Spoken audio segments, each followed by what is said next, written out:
Welcome to a new knitting episode from me. So glad to see you. As it were, summer is pretty much over here. I'm wearing a summer top and I have worn it a couple of times, but this past week it's been real autumn here. Apparently there will be one last bout of summer next week and then we're completely into the fall. And that's actually fine with me. I said last time that I was still doing the whole summer thing, and now I'm ready for autumn. So welcome and thank you for clicking on this video. If you're a returning viewer, so glad to see you again and welcome back. If you're new, thanks for finding me here, and also a hearty welcome to you. I have, of course, a few things on the program. I have 2 finished objects and I have a work in progress. And I have perhaps some small autumn plans. Actually, I have one more slight work in progress, but it's only just begun, and it remains to be seen whether it will remain a work in progress. I don't know if there's an abbreviation for that.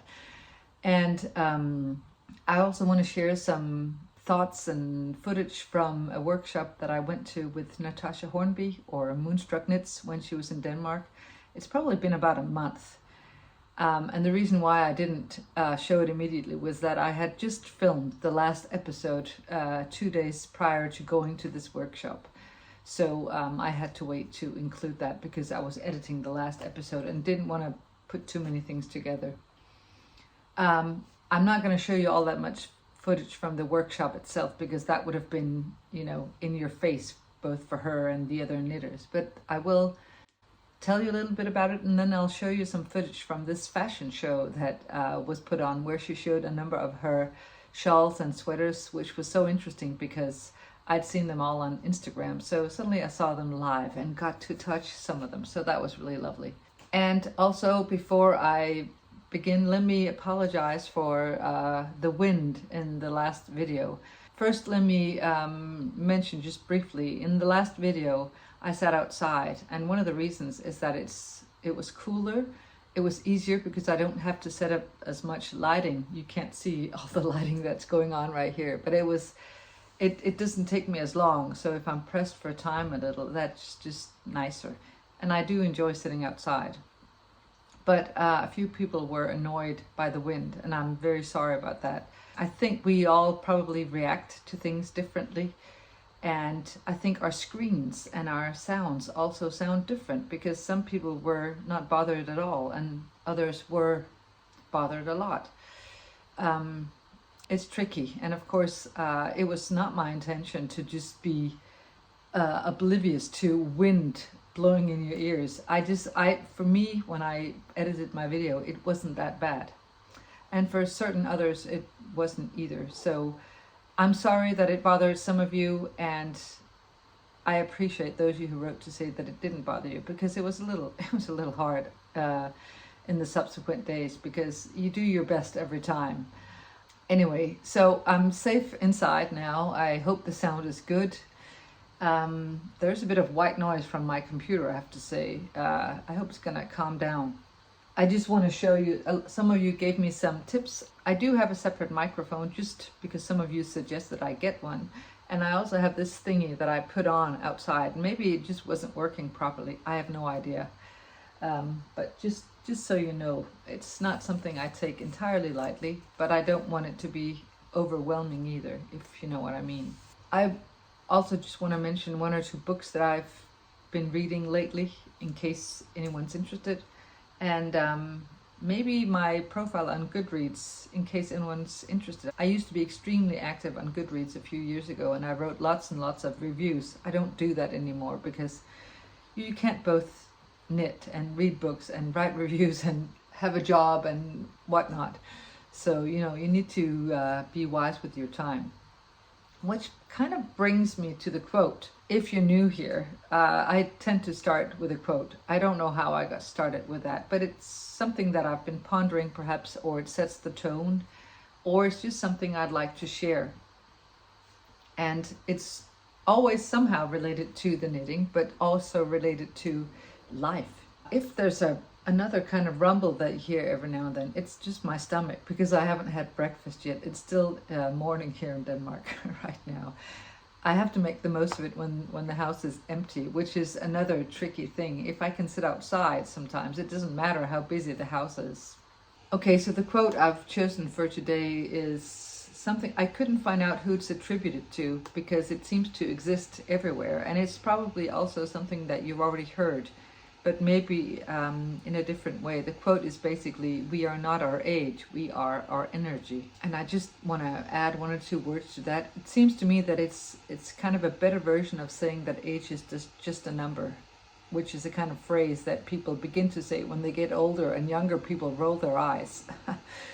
Because of course age, it's not just a number, it is actually an indicator. But a more important indicator is precisely our energy. And by energy, I don't necessarily mean just, at least, the energy that we have in a day, the amount of energy, but also the energy that we send out into the world, the energy that we surround ourselves with through the people that we have in our lives, the things that we ingest, be it through foods or media or whatever. It's also what is sometimes called vibration or frequency. The light you choose to send out into the world, because you all have a light. We all have a light that we can send out into the world and share with the world. And the trick is to not let things and people and events dampen that light. And I think it's also what we read into the world.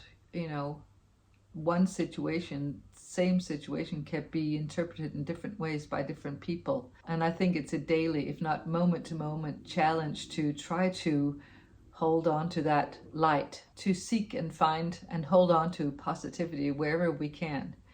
And apropos that, this is completely weirdly related, but a few months ago, after one of my videos, somebody wrote, I think it was probably after where I showed what I'd knitted over a year, possibly, or at least I talked about how my sweaters begin to accumulate, and that it's both a luxury and a challenge somehow.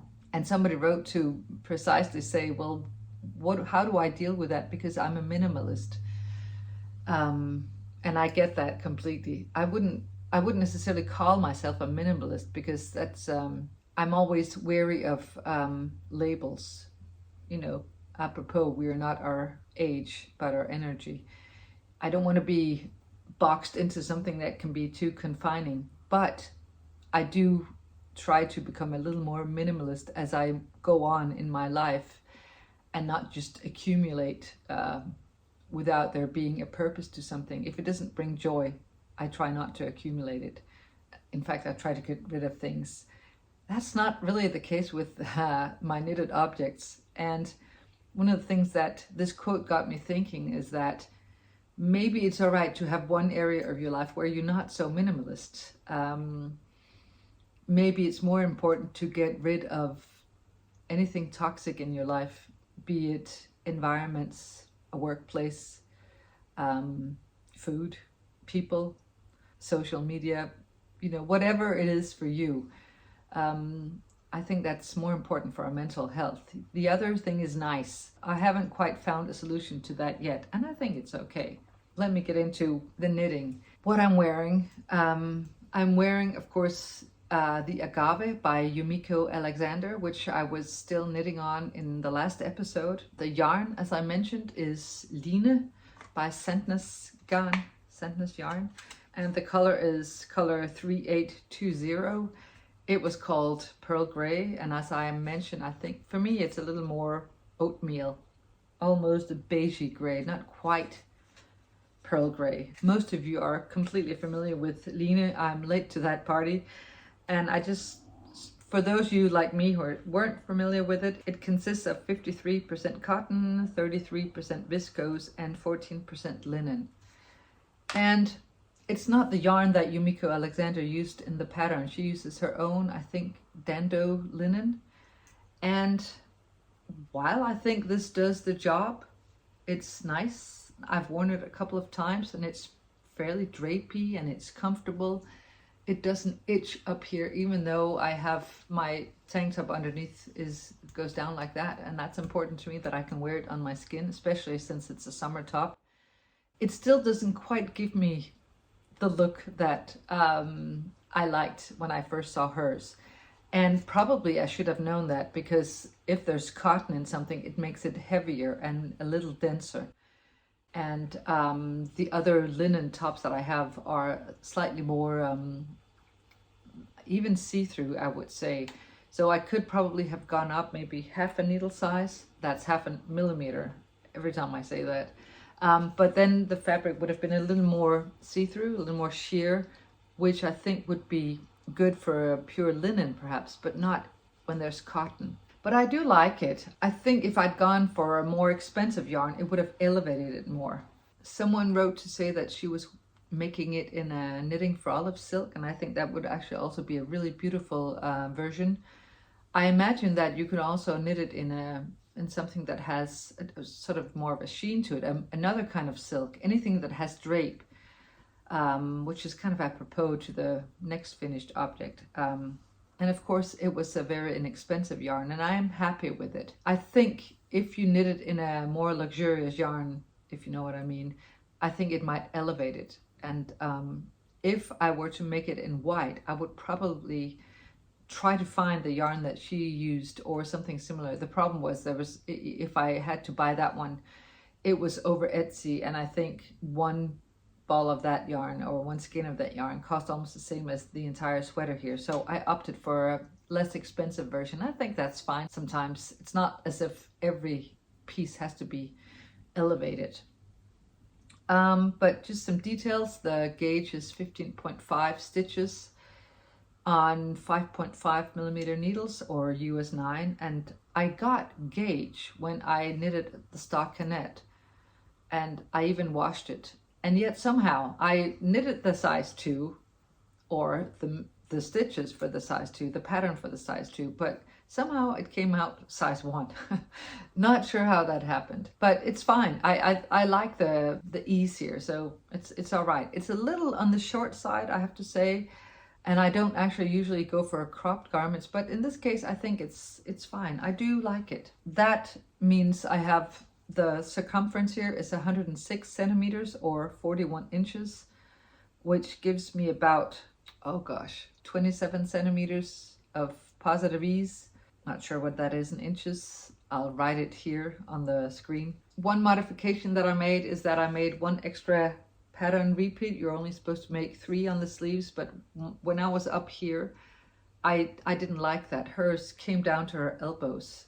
So this is me not being on row gauge, which is kind of typical for me. And I find it really tricky. If you're on gauge stitch wise, how do you, and you're not on row gauge, how do you try to change that? You know, because if I go up a needle, presumably the stitch gauge will change, and then I hit row gauge. So it's like I have to choose one of them. I don't quite get that. Still learning, or else you stretch them out or something, not sure. A couple of more comments on the pattern, it was a really nice pattern. Things were explained fairly well. There's a couple of times where I was a bit confused because it's about the length, because it only gave you the length, I think, the number of repeats to make under the sleeves. So I had to sort of guess a little, but it was all right. You just have to basically get into the pattern, I guess. One thing that I felt was not so helpful was that in the beginning, when all the measurements are given, they're both centimeters and inches, of course.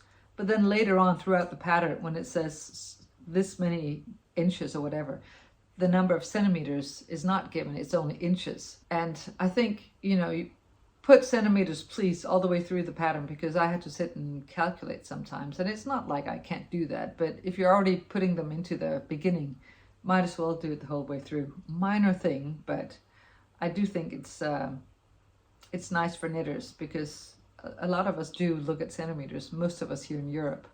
I also wondered why I had to seam, I think I mentioned that in the last video, and not make a 3-needle bind off. And somebody actually wrote to say that she was also working on it, or had made it, and had also had actually also opted for a 3-needle bind off and found it too tight. And so maybe that's why the pattern suggests to mattress steam it. The good thing about that is that you start out here with the seaming of the mattress using mattress stitch, and then you can stop wherever you want and just leave the thread hanging, you know, and not weave it in, because then by the time you're done and you've put it on, you can check to see, do I want it closer or wider?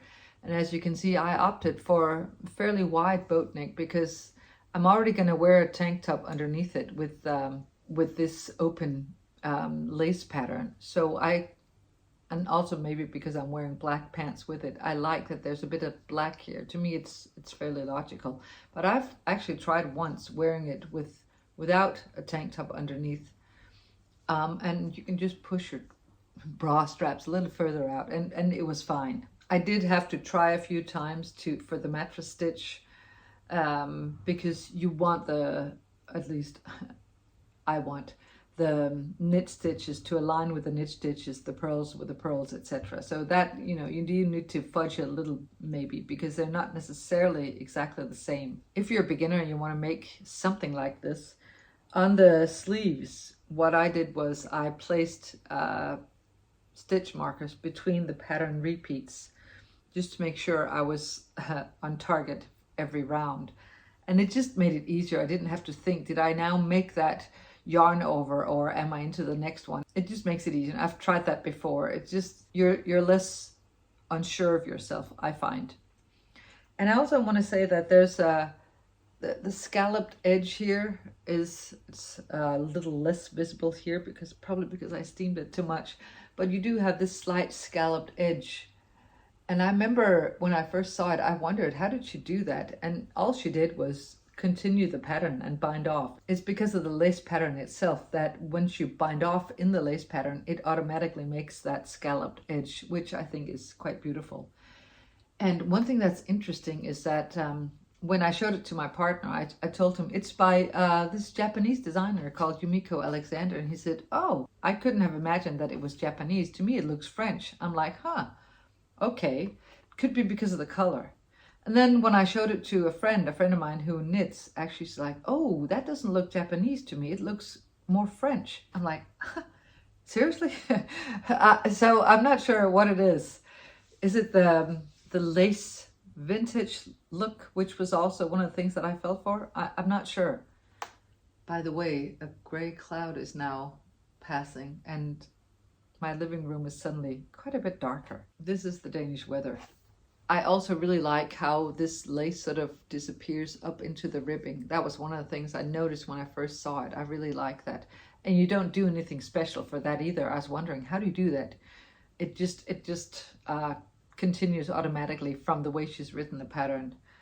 One thing I did wonder about in connection with the length, I would probably measure. What's strange is that you're supposed to wash and block the two front and back pieces. It's knitted into, it's knitted, you knit the front piece, you knit the back piece, and then you seam them here and under here, and then you pick up for sleeves. It's knitted bottom up, and that meant that I could get the measurements I wanted, because I could then stretch it to the measurements given in the schematic, and I did. And even so, to me, this just looks shorter on me than what the white one looks like on her.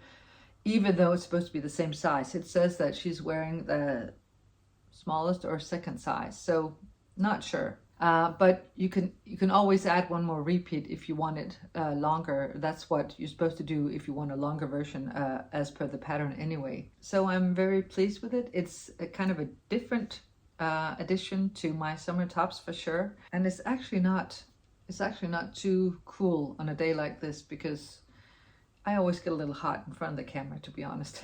So I think that was that in terms of the agave. If you have any questions, by all means, put them in the comments.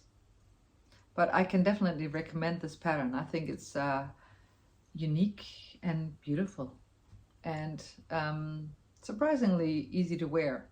Okay, so my next finished object is this beautiful, to me, sweater by Agave Knit called Seoul Blouse. Seoul as in the capital of South Korea. And it's this drapey color work sweater. I guess you still call it color work, don't you? In an off-white main color and black contrast color. And let me show you the yarn. I showed you last time, I think. It makes a lot of noise. And let me start by saying I'm really pleased with it. It was a little tricky to knit. I'll get into that, but only in the top part. And I'll show you a little what I did. But let me just show you the yarn also. The main color is these two held together. Hørsilke or linen silk plus one strand of this plus a strand of cashmere lace.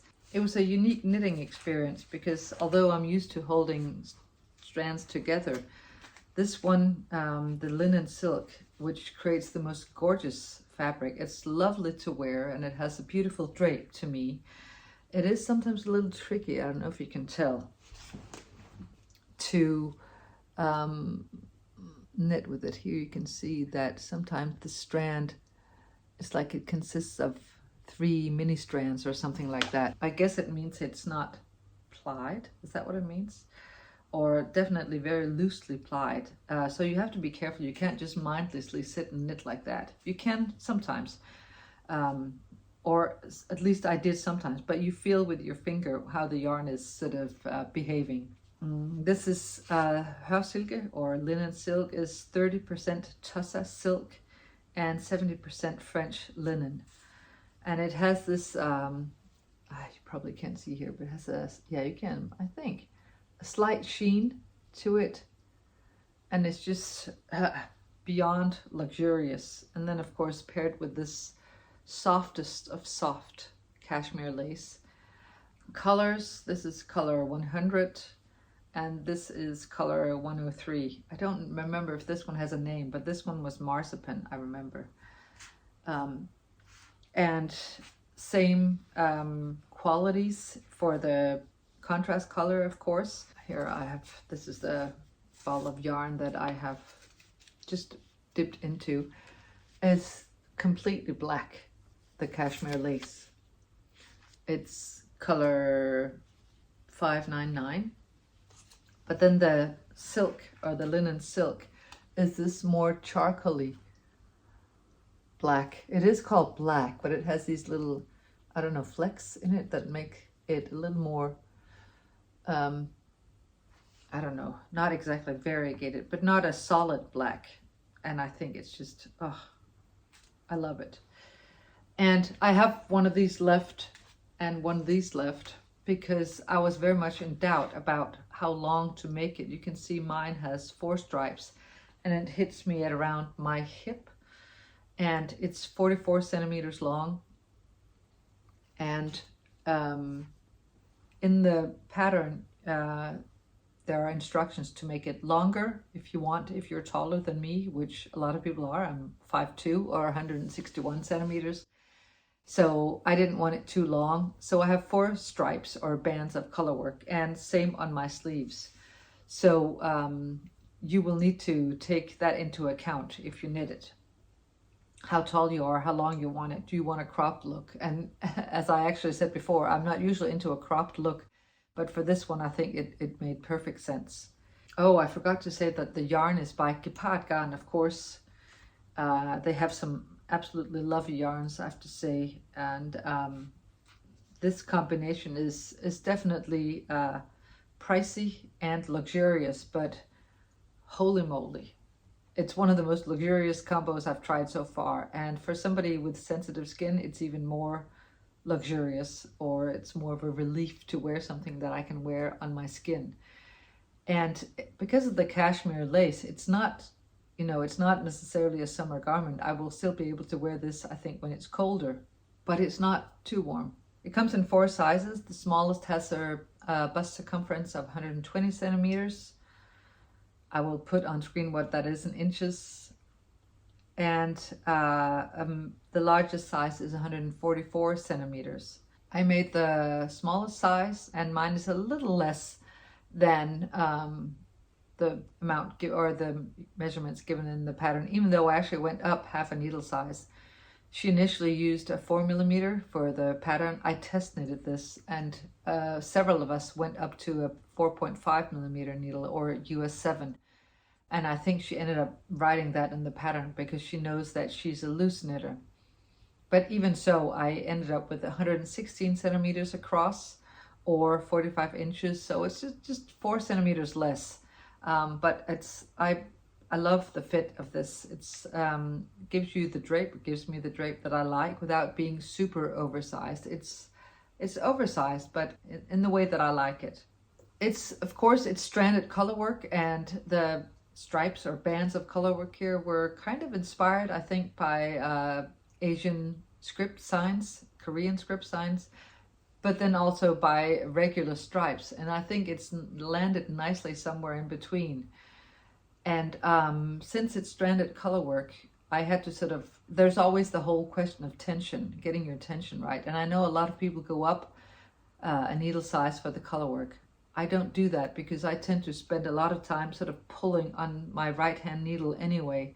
And I definitely knit loosely, more loosely than I do when I just knit in one color on the stockinette bit. So for me, it's almost as if I should go down. I don't do that. I stay with that. And there was a little bit of puckering around it before I washed and blocked it, but that's completely gone now. So as long as it's not too much, because then it might be difficult. I haven't even said how you knit it, but it's top down, and you begin in the round, and then you work all the way down to here, and then you work until, yeah, you're that far, and then you knit the front and the back separately until you get to here, which means that the first two stripes are knitted flat, back and forth, which was a challenge for me. It's been a while since I've done that, and I couldn't remember what I did last time. The reason why it's difficult for me is because of the kind of purl that I do, and it was the kind of purl that I was taught. So, you know, it's the one that's most automatic for me. I remember once showing Caroline from making it. She's like, do you do that? You put the yarn in front of the needle? Doesn't that take more time? And I'm like, I don't know. It does for me. I don't think it does. And then I tried laboriously knitting the Norwegian purl, and that certainly took me longer. So I went back to just knitting my automatic purl until I had to knit this one, because then it doesn't work. You can't put the one yarn over on your needle and had the other sitting behind it. So I went, of course, to everybody's favorite encyclopedia, Google, or YouTube these days. And I found a couple of tutorials on how to first get the Norwegian purl right, and then do stranded colorwork using the Norwegian purl.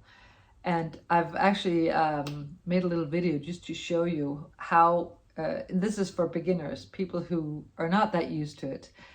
It's not a tutorial by any means. It's just a little demonstration, me showing you how I did it.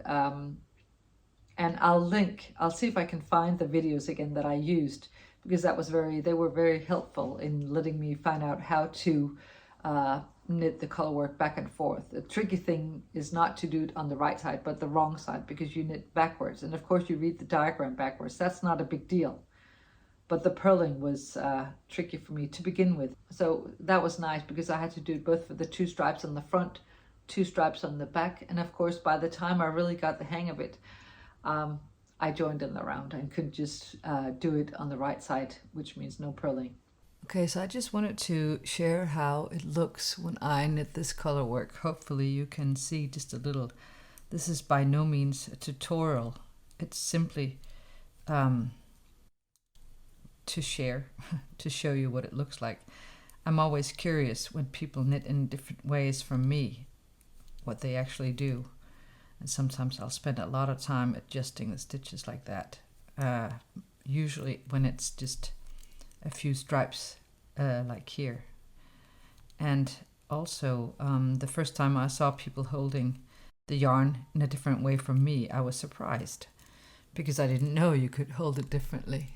So this is just to show you, if you're curious like me, how I have the yarn in my left hand and how I try to stretch the needle or the stitches on the right hand needle every now and then, and how I always double check sort of the tightness of the stitches all the time, which makes it slow going, but rather that than they're suddenly too tight. And also because here I'm knitting with 4 strands. So I'll just knit to the end of this right side row, and then I'll turn so you can see how completely different it looks on the wrong side. And I don't go up needle size precisely because I do all this adjusting. It might be easier if I did, but I feel I'm in better control when I do this. It's been a while since I knitted stranded color work, so I could hardly remember what it was I did on the wrong side. Let me just double check the pattern as well here. Okay, let me turn it around now. So I'll knit the first stitch, both colors together, all yarns together. So this time I started by just having each yarn hanging loose, picking it alternately up, and that took way too long, and I knew that wasn't the proper way of doing things anyway. So I soon realized that I would probably have to revert to the Norwegian purl. Usually what I do is I'll just show you how I purl. I'll put the yarn in front and then I'll purl like that. If you do that here, then the yarn's going to end up on the wrong side, and it's not going to work because of course you want to carry or it's going to end up on the right side. You want it on the wrong side. And what you do is, first of all, a Norwegian purl is when you have the strand down there and then you go behind it, grab the stitch, turn it around, and then gather it that way. Let me show you with just one strand. Probably a lot of you use this already, and there are tons of tutorials, as I said. You go under, the yarn is here, not there where I usually keep it. And you go under it, into the stitch, wrap the yarn around the needle, out through the stitch, and then you have your purl. So that part was sort of, okay, that's relatively easy. Here I have 4 strands, or 2 you could say, 2 different colors at any rate. And I need to switch. And before I had the main color furthest away on my index finger and the contrast color further down. Here it's the opposite. And what I do is I go under both, grab the stitch or insert the needle into the stitch, wrap the needle around the color that I need, and then pull it out. And then I'm just going to tighten it a little here at the very beginning. And you can see that they sort of get twisted. In fact, they don't. That's an optical illusion. It's actually the way the yarn ensures that the black, the contrast color, remains the dominant color. And of course, by dominant color, it's the color that is closest to the fabric, you might say. The color that is going to be most dominant once you see it on the right side. If you carry the white closer to the fabric, the black's not going to be as clear, as dominant, you could say. Okay, so this, I've more or less automatized it. It certainly doesn't look the way I've done now, but it is actually proving to be quite useful. So under both, into the stitch, wrap around the color I want, moving back out. Again, other color, moving back out. Under both, into the stitch, around the color that I want, and out. So it's actually not too bad, although I do have to sort of, again, ensure that the tightness is even every now and then, but that's okay. I can live with that.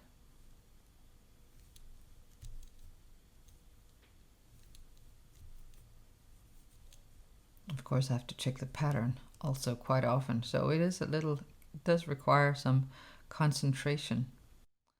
I have to check the stitch pattern the first few centimeters before I have it memorized, each row.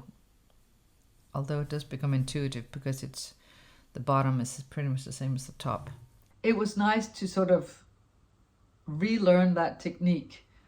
Or actually, maybe I did learn it. I'm not sure I did that last time. I think last time I went the whole sort of I say last time, have I actually done it before? I'm thinking that, because I remember the last time I did stranded color work was probably the Spot Sweater by Anne Vincel, or maybe the Pink Velvet by Andrea Maury, and they were both in the round. I can't remember. So maybe I have actually learned a completely new thing.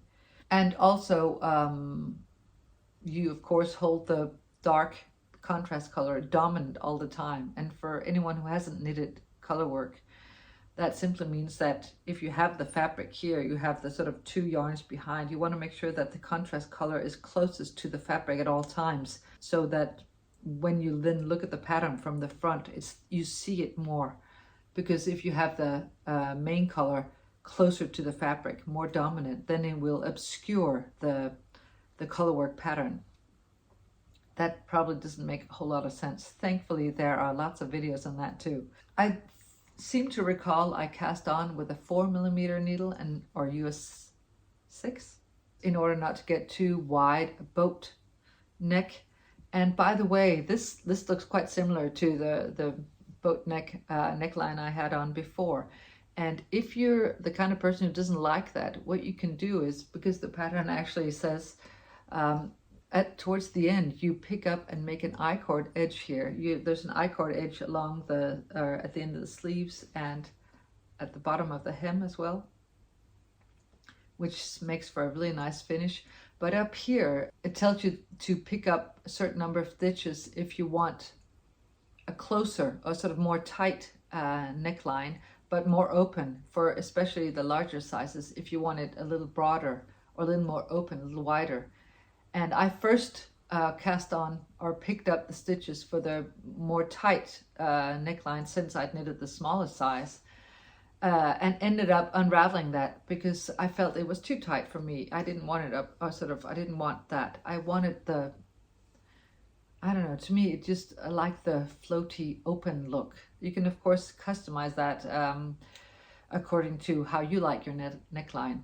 There are some short rows in order to raise the back a little, and some decreases along the body so that it doesn't flare, but just a hint of sort of moving inwards, but not completely. Let me see what else. Oh yeah, a couple of modifications, which were not exactly modifications, because since I was testing this, there were some options that were open along the way in the beginning, where people were in doubt about how many rows of stockinette in the main color to make between each band of color work.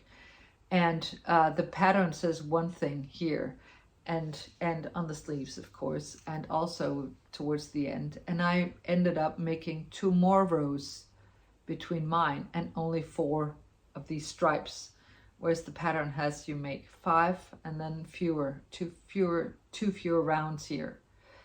And I sort of continue that. I also made 2 more rounds before I finished here, and as well on the body from what the pattern suggested. One more detail about the yarn is that Sus from Gepapan wrote to some of the testers to say that you needed to soak the garment for 24 hours in cold water without any detergent.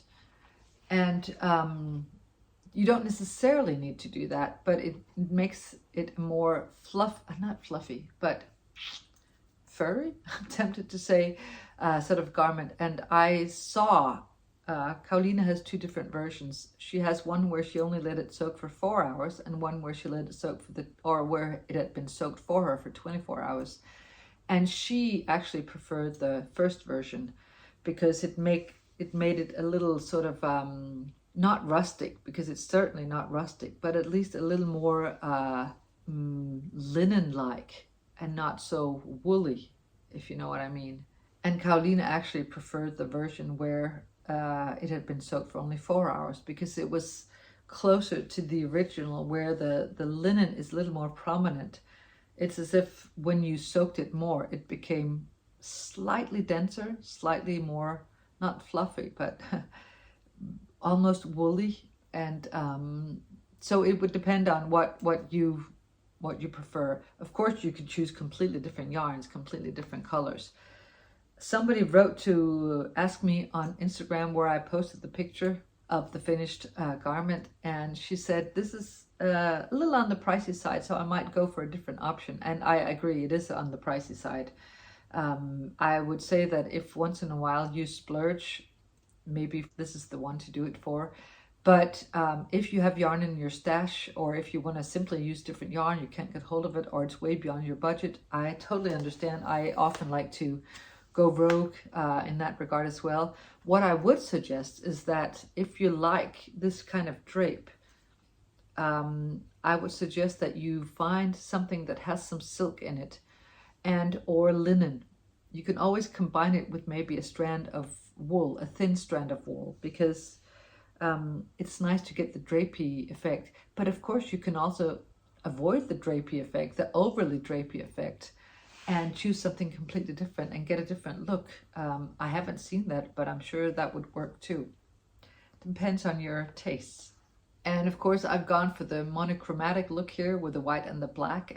You can see some of the testers have gone for completely different looks, and it's funny how completely different the garments look, but that's always the case when it's a colorwork sweater. Completely different expressions, I think, and that's really interesting.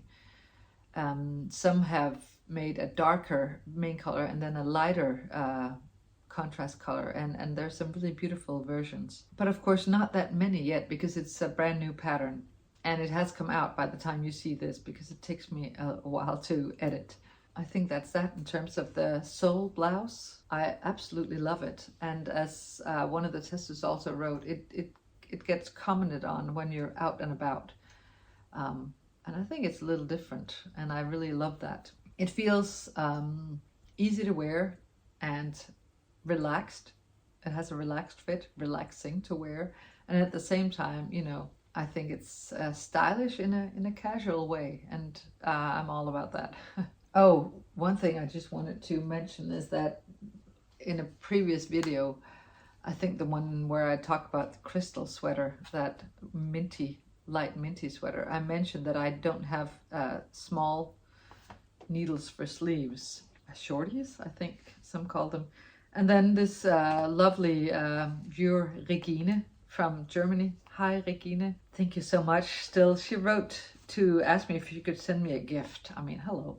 And then when I got it, it was just spot on. It was this little set of minis with cables, and I don't know the brand here. I just want to show you. So I got these beautiful wooden indigo needles, so that I could finally use for knitting sleeves. I'm so thrilled with this lovely gift, and it was just perfect.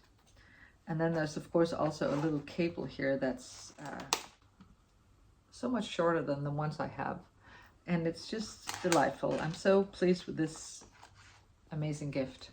Thank you so much, Regine, and I can't wait to use it again for an upcoming project, which I'll tell you about in a minute. Okay, so where am I at? I'm at my work in progress. Work in progress, you saw the bit last time. I've gotten a little further, not a lot further, because of course I've been knitting on the Agave and the Seoul Blouse. But this looks very strange because I've just knitted the top part. But this is the Lunae Shawl by Natasja Hornby, or Moonstruck Knits. And I've made the top part now, almost. This is at the end now. I've woven in some of the ends so that it doesn't become overwhelming towards the end. Every now and then, if I'm like can't be bothered to read any more detailed patterns, I think I just sit and weave in some ends for a while, taking in a show or something like that. So you begin here, casting on just very few stitches, then you increase, of course, begin to make these mosaic colorwork patterns. Or maybe I can't call it colorwork if it's not sure what the rule is. But mosaic pattern using two different colors, and they're different from the third color. And then once you hit the middle, you begin decreasing. And then when I'm done with that, I'm going to be picking up stitches here to make the bottom section. And I'm really looking forward to that because it's going to be completely different. And it's really a joy to knit on. and it's super soft. The yarn is Woolfolk yarn Tun, and this is what I have left of my first skein of the light gray. Whoops, this is kind of a mess here, and this skein has come undone. But it's this light gray, and it's color 02, and the contrast colors are these two, a dark charcoal gray and a cool off-white. The off-white is color 01, and the charcoal gray is color 33. And Tun is 100% Ovis Ultimate Merino wool. And I've talked about this before. I bought it in Loop of London over Christmas last year, and it's super soft and not as rustic as the yarn she uses in the pattern, because I can't wear that around my neck, as I've mentioned ad nauseum. And it's a fingering weight yarn, so it's taking quite a long time, and I'm really enjoying that. It's a process knit and a product knit, and I think it you know, ideally most of our knits should be that, I think, because it shouldn't be a chore to get through. But some are more than others, and here I'm really enjoying. I enjoyed learning all about the mosaic knitting. I did knit a sweater in this many years ago, but I'd completely forgotten how to do it, so it was nice to get reacquainted with that technique. I suspect I'm going to be wearing this a lot in the autumn, maybe in the winter, if that's when I finish it. And that brings me to more about Natasja Hornby, because as I mentioned, I went to a workshop of hers about a month ago or so here in Denmark, and I didn't know about it, and thankfully Ida, hi Ida, a lovely viewer from Copenhagen or around Copenhagen, wrote to tell me, did you know that Natasja Hornby is coming to Knit Sister Studio in Middelfart, which is only about 45 kilometers from me? I'm like, no, I didn't know that, thank you so much. And then it was sort of lingering at the back of my mind. It was my partner's birthday the following day, and we had some other arrangements the day before. So I was a little in doubt up until the same day. But I knew that there was this little fashion show. I could read the program and see that there was this little fashion show beforehand. I wasn't sure if I was going to knit the garment that the workshop centered around, but I thought to myself, I can at least drive over there and then check out the fashion show.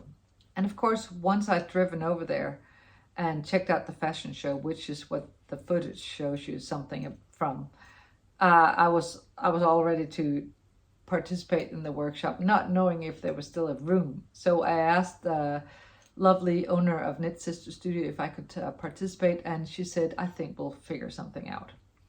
So I did, and it was interesting because I have this idea that other people attend these workshops in pairs or groups, that they have their knitting groups. And I think that's not far from the truth when I saw the people that showed up. And I, of course, came alone. So I was kind of going, how is this going to work out?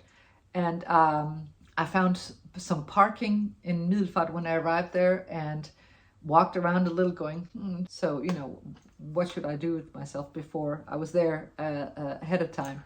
So I walked up the main street of the town, this pedestrian zone, and I thought I'll just head up to the shop. And walking towards me came the owner of Knit Sister Studio, who had arranged it all, Marie-Louise, and someone from her shop, and then Natasja Hornby. And the minute I saw them, I'm like, oh, might as well stop and say hi and walk with them.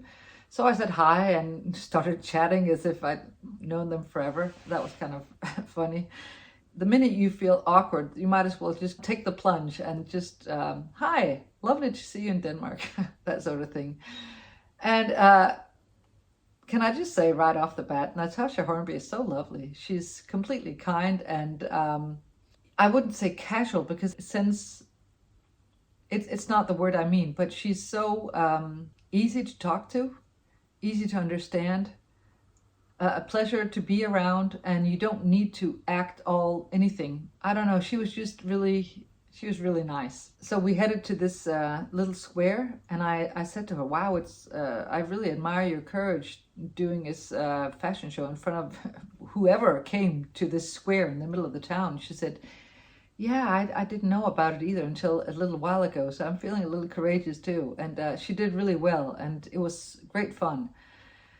So I think I'm just gonna put that footage in here now so you can see them and let them speak for themselves, or let her speak for herself. As Marie-Louise said, I'm Natasja Hornby. I'm a knitwear designer and I live in Amsterdam.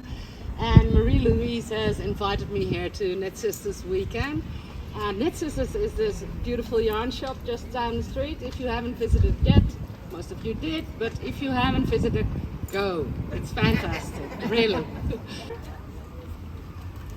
And oh, it looks so nice on you. Yeah, it's knitted from the side like this, and we go into here, into the middle, and there's some nice color work. Please do a little twirl. Oh, different size, but still very, very good looking. I think different colors. Beautiful. Thank you, ladies. Next is cardigan.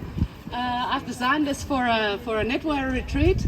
And it has mosaic knitting, and also again, this is worked, first you knit this, and then you attach the body to it. And on the way there you beautiful color work, and in the back you see over here also a nice welt, which gives it that sporty appearance.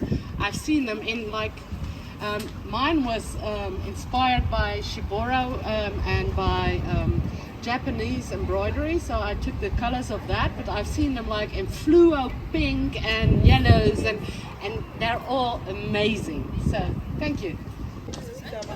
The daisy sweater. And we have them with and without sleeves, and I think they look equally well. And this one is also very fitted if you wanted to do it like for not in high summer. This one is knitted in a woolly yarn. Mine is a little bit of linen, so it's easy to wear in summer. Also, again, the mosaic. Also, again, a weird way of knitting from all sides. But then you get this very nice effect. Do a little twirl for the people. So the back is more neutral, and well, I like it. I hope you do too. Also one of my latest, it's also mosaic knitting. This is 100% wool, and it's really, are you struggling here? Here you are. Up here is texture, down here is color, and the special thing of mosaic knitting is that you only hold one color at a time, so you don't have to change colors during the row, and you can still get quite spectacular effects with it.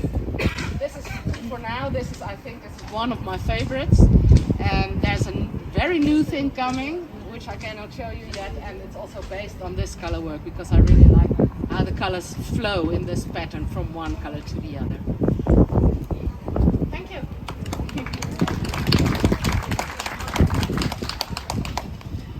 Like the artist shawl, once a year I do what I call a grand mosaic shawl. So I try to go a bit further on the idea of mosaic knitting, and that is what I did with this one as well. And I made this in collaboration with my mother, and my mother is called Yvonne Maria Theresia. So the shawl is called Yvonne MT. This one combines mosaic with what I call intarsia light, because you switch colors halfway the row, or one of the colors, and then go on, because it's knitted like this. Microphone. Okay, that's louder. It's knitted like this. You switch one color over here, and you go on, you go back, and then you switch to the other color. So it's sort of intarsia without all the fiddly things intarsia has, and it has also a very nice. Sometimes color work can be very ugly at the back, or not so nice, and over here you see it's also very, yeah, it looks good on the back as well. Thank you. And another grand mosaic, my first mosaic shawl. I started doing mosaic after I went to Marrakesh in Morocco, and I saw all those beautiful carpets and all the beautiful textiles, and I made like a gazillion pictures. And when I came home, I thought, well, how can I translate this idea of these geometric patterns into knitwear? And I did a little bit of mosaic before that, but I always thought, well, mosaic is for pot holders and stuff like that. But then I thought, well, to get this feel, this idea of this, what I saw in Marrakesh, I need to do mosaic. And this one starts here at this little corner over here, and then you knit like this, you increase, you decrease. And I wanted to have that effect of the horizontals and the verticals, and that was the only way to get that. Then you come to the nice point knitters hate me for, and that is pick up a lot of stitches over here and then work it down in the mosaic pattern. Some more lace, and this one again was an experiment, because this one uses a technique that is not very commonly known in Western knitting. What you do with this one is pull loops through the fabric, and that forms like the little leaves and the flowers over here.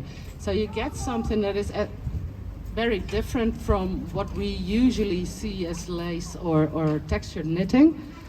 And I was experimenting with that, and I saw the effect it had, and then I just turned it into this shawl. And what is it called again? Sylph. Silver. Thank you. So another experiment. A while ago, my mother always made quilts, and I was thinking about quilting and how you can incorporate quilting into knitwear. But I didn't want to just knit little pieces and then sew them together. So I was looking for a way to knit it modular. So you pick up while you knit it together while you are going. So with this one, you start with the little triangle over here, and then you work your way down there, and then you go up here. You have, at the end, you have a gazillion ends to weave in. I try to minimize that, and then once this quilting part was done, I did the wings, and I tried to have them in the same feeling. For me, this feels a little American Western, like cowboy, I don't know, something like that. So I try to communicate that feeling in the wings as well, with a very simple stripe. Everything is garter stitch. So this is quite elaborate, but since you're only working garter stitch, it's very doable. And I've seen this the color play you can do with this thing is unbelievable. Thank you. Okay. Later, some mosaic, another weird construction, because you will start this one over here, and then you will work your way up here.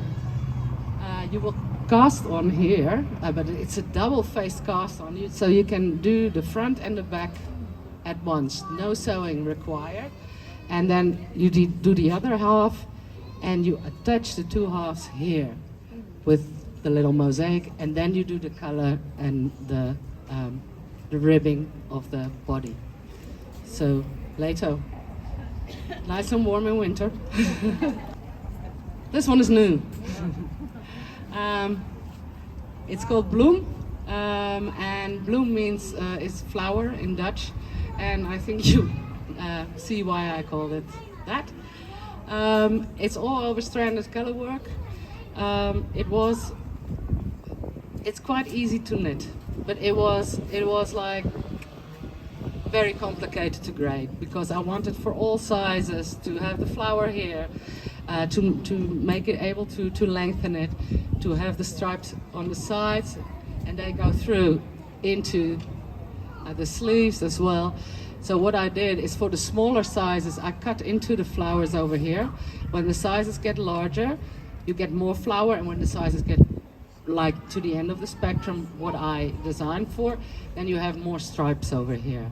So, and then this goes over the shoulder and is connected here. So you have the horizontal here and the vertical there, and you have the flowers.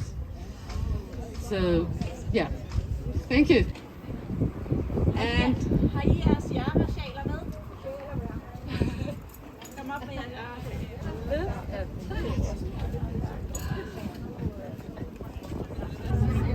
isn't that a feast? Oh my goodness.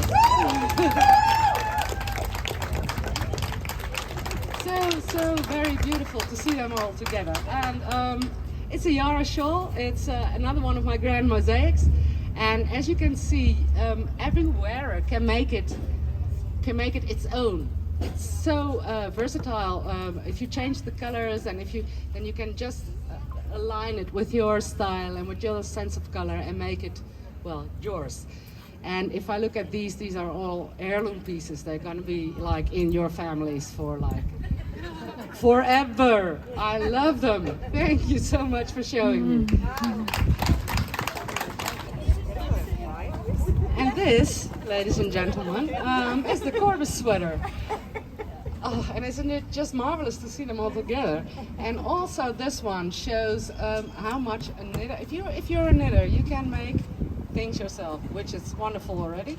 But then you can modify them to your own preferences, your own body, your own ideas of color. I designed this Corbis with the little bubbles over here, but I see them with beads. I see them without the bubbles, and beads again, and more beads, and I see them in all shapes and sizes and colors, and I think it's just amazing how they look in every one of them.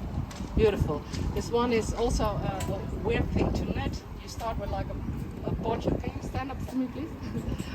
You start with a poncho-like shape. It's just a square, and then you bring that all together by knitting here the sides into that poncho, and also here bring that piece together by knitting into the poncho and knitting the sleeve on.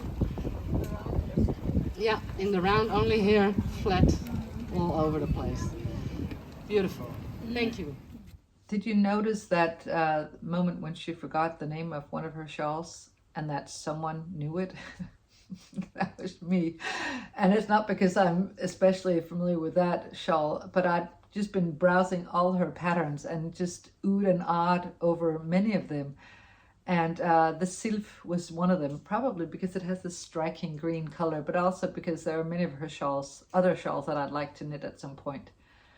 But it was so much fun to see all the garments paraded around in that town. And then afterwards, we all returned to the shop. Actually, there was a break of a couple of hours where I just hung around town, and then got something to eat, etc. And then we returned to the shop where everything was sort of set out to accommodate the workshop. And if you're ever in Middelfart in Denmark, I would highly recommend that you go to the shop.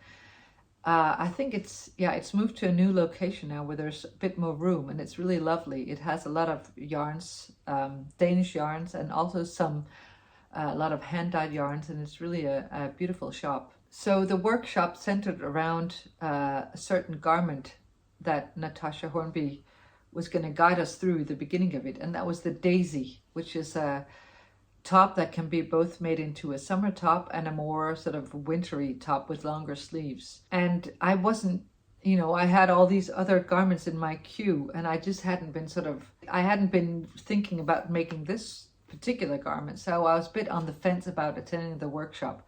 And also because it meant I would have to buy more yarn.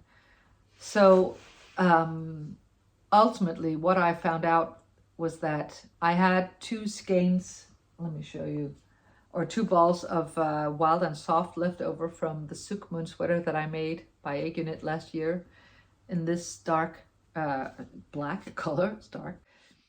And I thought, well, if I buy 3 more balls of this, I can make the daisy. So I've been talking about before how I'd like to use yarn from my stash for at least every other garment, so that it's not just sitting there. And on the very same morning that I left for the workshop, I left ahead of time to go into one of my local yarn shops and get 3 more balls of yarn. So I knew I'd have enough. This is a mix of 40% tussa silk and 60% merino wool. And I imagined that this would make a nice drape, but also I'd imagined this sort of moody garment using dark colors because I'd been knitting so many pastels and light colors in the summer. So I figured this could sort of help transition me into the autumn. One of the things that I was also in doubt of was that this is very high contrast, obviously, completely monochromatic. But for the daisy, I didn't want the high contrast look, partly because I just tried it and or it was just beginning, and partly because as I said, I wanted something moodier and where the contrast there was a hint of contrast. So what I decided to do was to pick a contrast color that's not contrast at all. It's almost tonal. It's almost ridiculous. So I chose charcoal gray and to combine it with that black. So I'll show you this is mostly what I did during that workshop. I knitted a little on it when I came back, but I haven't knitted on it since because I wanted to finish these other garments and work on the Lunae Shawl.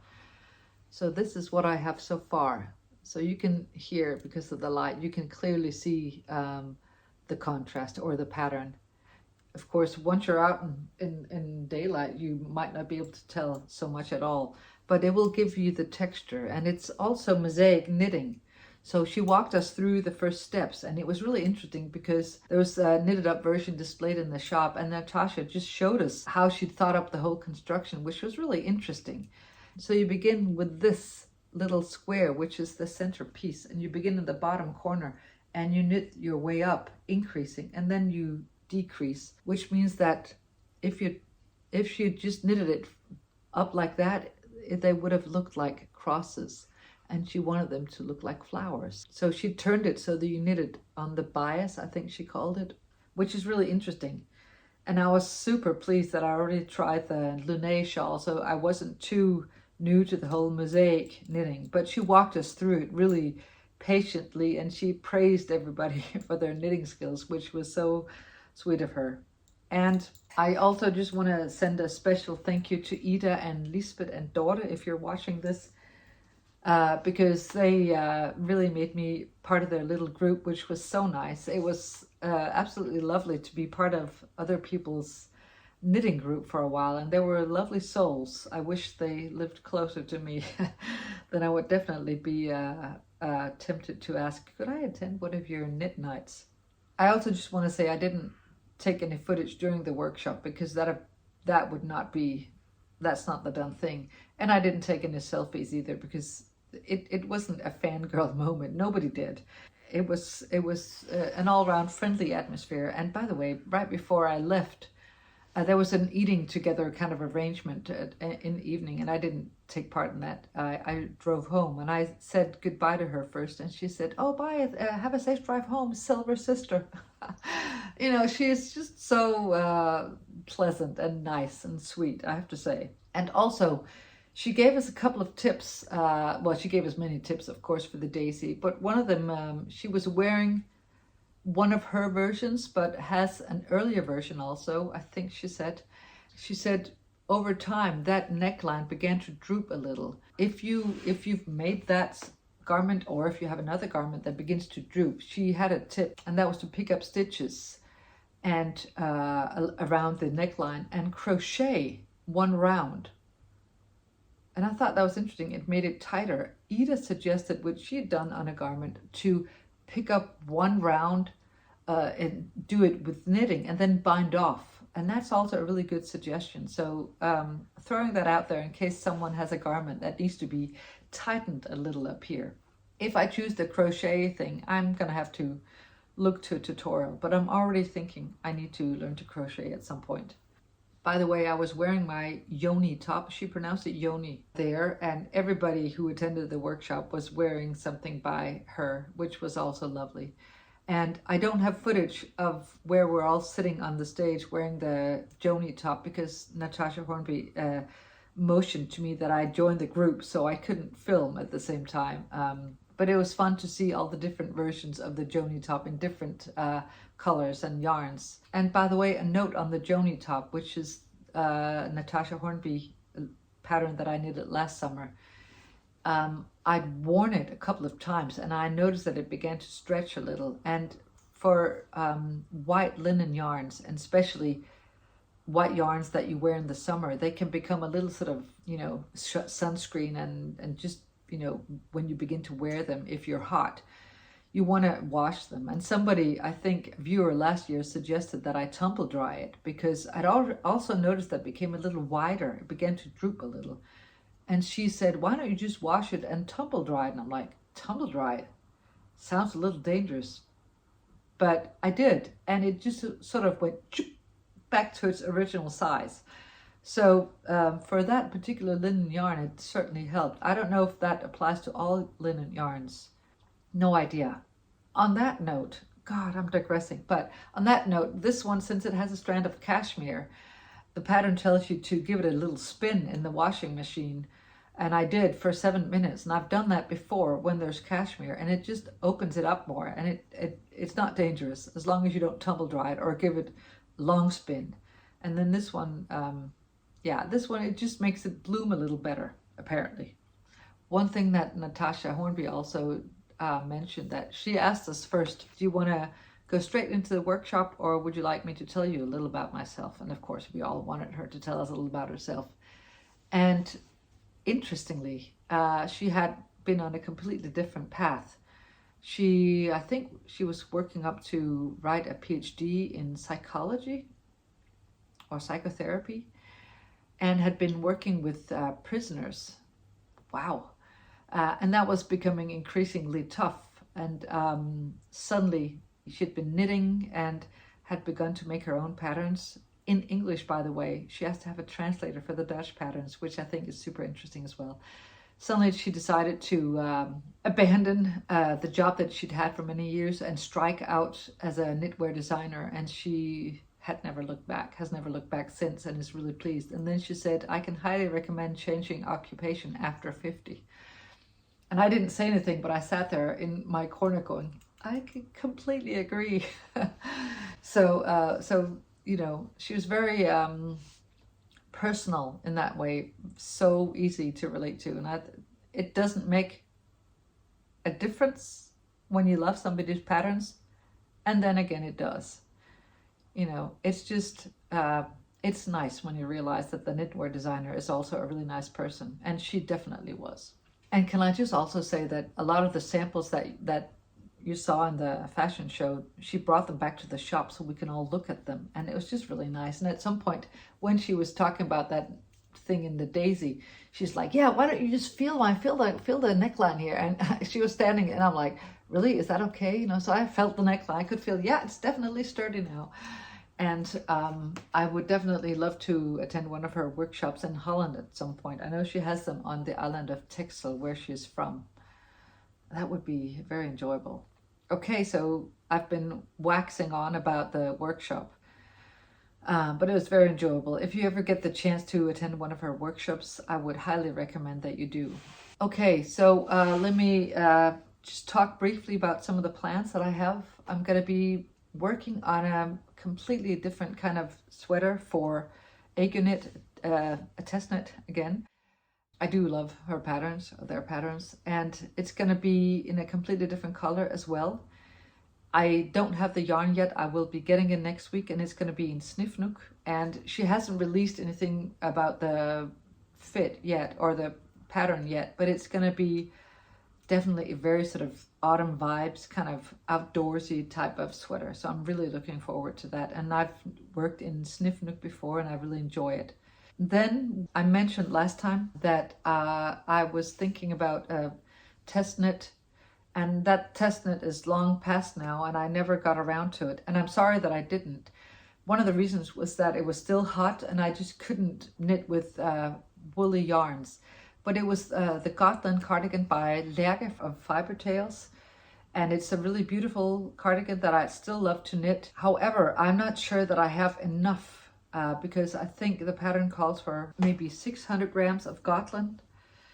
and I'm not sure that I have that. I don't have the Gotland at any rate. It's called Gotland Brioche Cardi. My problem is I probably need about 500 grams of the Gotland, which is a DK weight yarn. And I was wanting to use Nutiden because I have quite a bit of Nutiden in my stash, and apropos wanting to use my stash. This is called Nynna, which at least in Danish, Nynne means humming. I wonder if it's the same in Swedish, probably. And this is a bluish gray or grayish blue that I really want to use. But the problem is, you see, I only have 300 grams. But I know that when you knit Nutiden, things change. It's as if something that requires 500 grams only requires maybe 400, maybe 300 of Nutiden. I don't know. So since it's a brioche cardigan, probably it's gonna swallow more yarn. So I'm wondering if this is enough, which is why I never got around to participating in the test knitting, and I'm regretful about that. But I'd already imagined it in this, and I really want to knit it in this. So if you have knitted a cardigan in Nutiden or a garment that is brioche, is it your experience that you need it more than the 300? Because then I will just have to forego this pattern or not use this yarn at least. But I would really like to use it. It's got that perfect moody color, I think, and would look really nice with this in this brioche cardi, which I think that pattern is up now. If I can get away with it, then that's definitely one of my plans. And possibly the daisy, one of my plans. The sniff nook is one of my plans. And then let's see how far we get, because I do have other plans, but I have so many dream plans, I might call them, as I think many of us do, where we imagine something, and then of course things take time. And by the time you get around to something, you're no longer as excited as you were 2 months before or whatever. I have yarn for some cardigans that I'd really like to get around to. And I know some of them I will get around to, but just not yet. So I'll keep you posted on that. By the way, I will be going to Paris at the end of September as a travel guide. Whew, that's going to be an ordeal. Paris is absolutely lovely, but being a travel guide for 50 people is overwhelming. So probably be able to knit all that much during that week. And I just wanted to finish by mentioning 1 or 2 book recommendations. One is one that I read for one of my book clubs, and it's absolutely bleak and heartbreaking, but also absolutely brilliant. And it was The Road by Cormac McCarthy. I saw the movie some years ago with Viggo Mortensen, who plays the father in the film, and he's half Danish. So he has a special place in some people's hearts in Denmark, mine included. I think he's wonderful. Of course, he's forever Aragorn or Strider, but he's heartbreakingly wonderful in that film. And the book is also, it's not your comfort read. So if you're all about knitting and cozying up with a cup of tea and a cozy book, that's not the book. That's not the one. But it is, sometimes I like reading something like that. That's just so well written. It's brilliantly done. And every time I looked up from it, I was so grateful to be where I am, because it takes place in a dystopian world where something has happened to the world and you're not sure what. So highly recommended, but beware. And then the other book that I'm reading, apropos being a travel guide for 50 people, and apropos actually also being visible on YouTube. I'm reading this book called The Highly Sensitive Person, and it's certainly enlightening. I picked it up a while back to try to understand my oldest daughter better, because I have a hunch that she is a highly sensitive person. And of course, one of the things that this book has so far told me, I'm not done, as you can see, is that it is something that you inherit. So probably she has inherited from me. perhaps also her father, I'm not sure, but certainly from me. So I'm learning about myself as I go on, as I read on into this book. And it's useful because it tells you partly what this sensitivity consists of. And it's not actually being overly sensitive as opposed to what people think. You're not overly sensitive, but you easily become overstimulated and you pick up on nuances that other people don't, which is sometimes tiring, at other times helpful. But it also means that you need to remove yourself from things that over arouse you, as she calls it, or overstimulate you, and that can sometimes be difficult. But I think from what I can see, the book also gives you tips how to overcome that. So just a tip, if you know somebody who is highly sensitive, or you suspect you are, or somebody you know, this gives you an insight into understanding that and dealing with it. So I like dividing my reading time between fiction and non-fiction, you know, something for my adventurous sense of self and something for my more sort of inquisitive sense of self. So I do believe that's that. Thank you so much for tuning in, for choosing to spend some of your time with me here. I really do appreciate it. And I appreciate you coming along for the ride, and every little like or lovely comment is deeply appreciated by this particular highly sensitive person. So I hope you're knitting on something that you enjoy, and I hope that life is treating you kindly these days. And I hope that you're so far having a lovely autumn. And I hope to see you next time. Sending you lots of love. Bye.